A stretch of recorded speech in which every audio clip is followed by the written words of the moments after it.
Hey, what's going on, everyone? Tyler Boronski here. You're watching my YouTube channel where I'm sitting down with recognizable faces in entertainment and the digital space.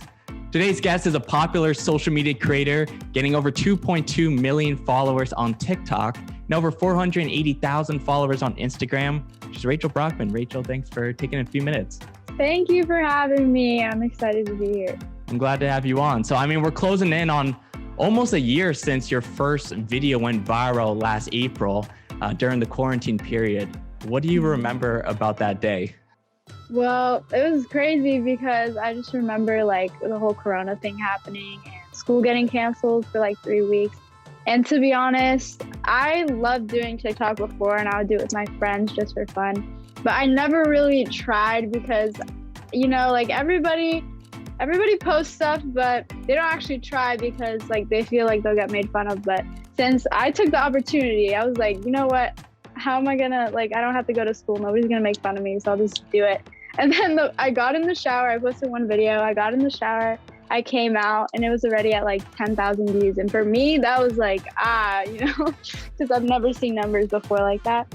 And it kind of just took off from there. I just kept doing it. How much of an interest, you said, it was kind of like a joke at first, but how much of an interest level have you had prior in creating content or trying to be, social media famous? Because it seems like middle school kids, high school kids these days, that's kind of the dream goal, the dream job.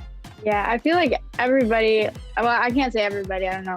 But Sure. For me, I always, since I was little, I knew I wanted to be someone that everybody knew, So I did singing, I was in choir, I did theater in school. I love putting myself out there and stuff. So actually for it to come true was crazy to me. It still doesn't even feel real. Yeah, it's only been a little less than a year, still not even quite a year yet. I know. So I can imagine it's been a lot so far. Yeah, it's crazy, but it's fun. So for people that I've talked to other TikTokers before, there eventually gets to that point where, you have viral videos, but there's that switch where, okay, you're actually becoming a personality. You're someone that has fans, right. And the business aspect comes into play a bit. When Right. did that realization switch happen for you? For me, it wasn't until 2 months in, which it doesn't sound like a lot of time, but well, it's not a lot of time, but it was pretty fast. So it was kind of crazy, to be honest. It was out of nowhere. What do you remember the next steps, the conversations with your family, just figuring out what the next steps are to, capitalize on this, if there is something to capitalize on? For my mom, she was like, it's just social media. She's like, it's just a video. It was one video. When I first told her, she was like, okay, it's just one video. She didn't believe me. But then when I started continuing and growing, I remember there was 1 month where I got over 1 million in a month. And she's like, okay, maybe this is something. And then when I started getting brand deals, offers and brand deals, and I was actually making money off of it, that's when she really gave in and actually started helping me, so yeah. What was the decision figuring out, because I know you go to LA often now, but you're not from LA, so Right. How has that decision been to gradually make your way more out there? And my mom wants me to stay home. She's like, school first, so actually with that, I had to switch schools. I used to do a scheduled online school since of COVID. But now I do online, but it's work at your own pace. So I can literally do it whenever I have free time, which is so helpful because it was really hard to fit that in and also be going to LA when I have 7 hours of school a day. It wasn't right. So I've heard Charlie talk about that now too, where she had to make that switch, especially for her. You just can't do both. You can't. You literally can't. But I think it's better, to be honest. I always say with you guys, you guys reached a level of popularity that probably most people won't ever reach. But it seems like the challenge right now, because it doesn't feel like, at least from my perspective, TikTok's quite at the height of its popularity I agree. Was. And it seems like the challenge now for creators is, who's going to get past that 15 seconds of fame. I even heard Josh Richards say in the BFFs podcast that he feels right now is the time for the popular TikTok creators to try to diversify from TikTok and, see who's gonna, continue their career. Right. So as someone that is a social media and entertainment personality, how much do you think about relevancy or just adapting to the next steps?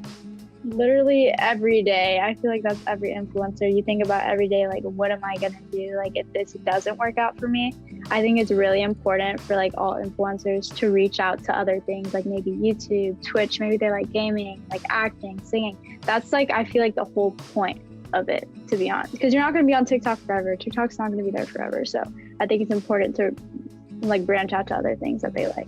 Yeah, I think it's smart. I mean, that's a great way to put it. It's like TikTok is your launching pad into this industry, and then you can see what aspects you like from there. And you talked about music, and we'll get into that a little bit. But I'm just curious what your day to day is like. Obviously, I'm sure there's not one day that's quite similar than the other. But what is the day to day like for a social media creator like yourself? For me, since I don't live in LA, like usually when I'm here, I'm home for like 2 weeks, and then I'll go to LA for like a week, every month. But when I'm home, to be honest, it's kind of boring because I just wake up, I do my homework. Well, I procrastinate a lot, but I try to do my homework, eat. I do go to the gym, but then I'll make like 2 videos a day. Then I have brands, I have meetings. That's usually like how every day is here. But when I go to LA, I actually have like photo shoots, interviews, I get to hang out with all my friends, all my influencer friends, and collabs, which is so fun. So that's how it usually is.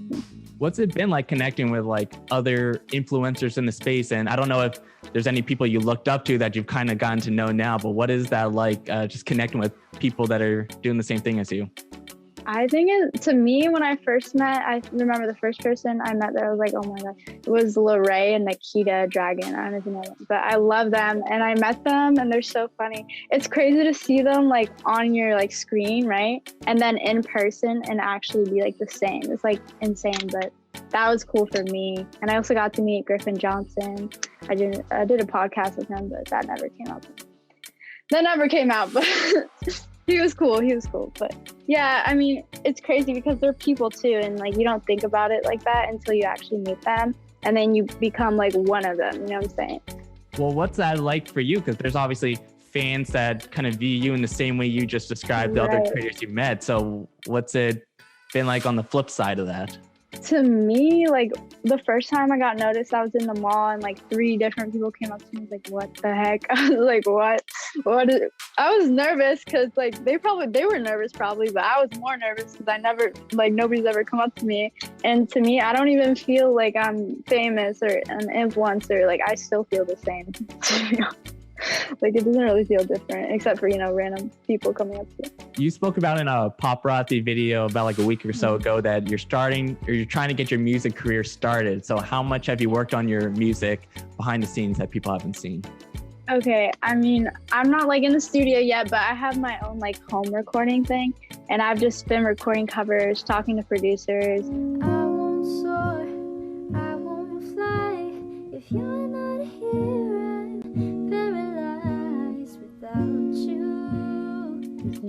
Trying to get into some vocal lessons for now, but I don't know. I think I'm going to be working on a single soon, and that's really exciting. So I hope that goes well. I mean, being someone that right now is looked at as the social media star first that is trying to get into music. I mean, we've seen it with Nessa Barrett, Jaden Hostler, Dixie, Addison just dropped her new song recently. Yeah. So having that social media angle, but trying to, like I said, get into music. How do you view that, whether pros or cons that comes with that? I think it's a pro because obviously you already have a fan base, right? And those people, like, obviously you have your platform. So it helps a lot if you're bigger, But I think in the end, it really depends if you're good at it, Like, I think Nessa is amazing, and I think she'll go really far with that, not even because of her fans, because of how good she is. So that's how I'm trying to be, Have you connected with any of them? I don't know how your relationship or friendship with any of those people. I wish. I haven't gotten to meet like big creators like that yet, but I hope so. I hope I do. That'd be fun, like even a collab or something. That'd be cool. Definitely. What do you want to sing about? Anything you want to talk about in your songs? I mean, no, I just want people to be able to relate to them because I feel like that's how I perceive music. When I really like a song, it's because I relate to it. And yeah, I want to be able to relate to people. Right now you're with a House of Playlist group. That's another like social media content group. You've done your second group going, trying that out. So why did you want to try and, join another content house group, and especially the House of Playlist group? I think there's a big difference. There's a difference between working with people who want to work with you and people who are just doing it because they have to, And with this new group, I feel like we're literally family. Like, we're so close, and it's only been like a few months. And it's crazy because like it happened so fast too, I know.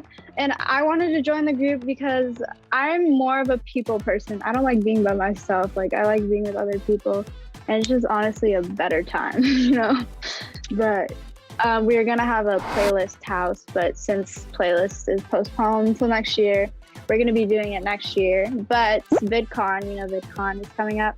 That's a possibility. So, and we're always going to be traveling together. So, yeah.